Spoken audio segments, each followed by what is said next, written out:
If you need to resize an image in Fotor, you're in the right place. In this video, I'll show you exactly how to open your photo, find the Resize tool, change the dimensions properly, keep your image from stretching, and then save the final result. This is a simple process, but knowing the right steps can save you a lot of time and help you export clean, properly sized images for social media, websites, thumbnails, or any project you're working on. And if this tutorial helps you out, be sure to hit like and subscribe for more easy software guides. Alright, let's jump in.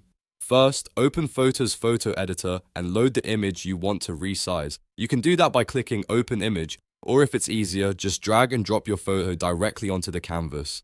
Once your image is loaded, take a look at the left sidebar. You'll want to click the Adjust tab to open the editing options. Inside that menu, look for the Crop and Rotate section.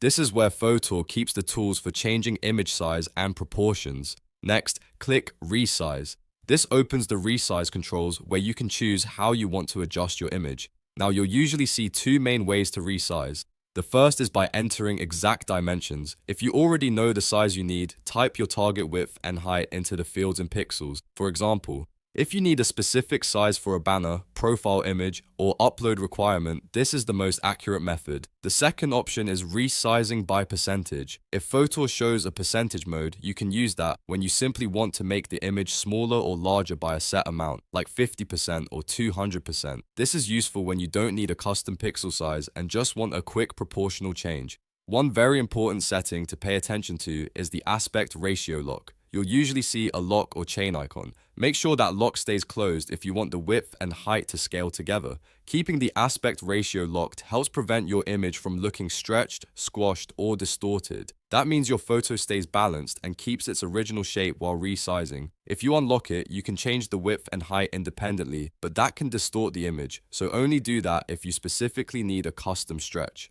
Once you've entered the size you want, take a moment to double check everything before applying the change. Make sure the dimensions are correct and make sure the resize mode is set the way you want it. Then click Apply at the bottom of the left panel. Fotor will process the change and update your image to the new size. After that, the final step is saving your work. Go to the top right corner and click Download. From there, you can save your resized image to your device. Depending on your needs, you may also be able to choose the file format or quality before downloading. And that's it. You've now resized an image in Fotor using the built-in resize tools. Whether you're preparing content for Instagram, YouTube, a blog, or a client project, this method makes it fast and easy to get the exact size you need. If this tutorial helped you, don't forget to like the video and subscribe for more simple step-by-step software tips. Thanks for watching, and I'll see you in the next one.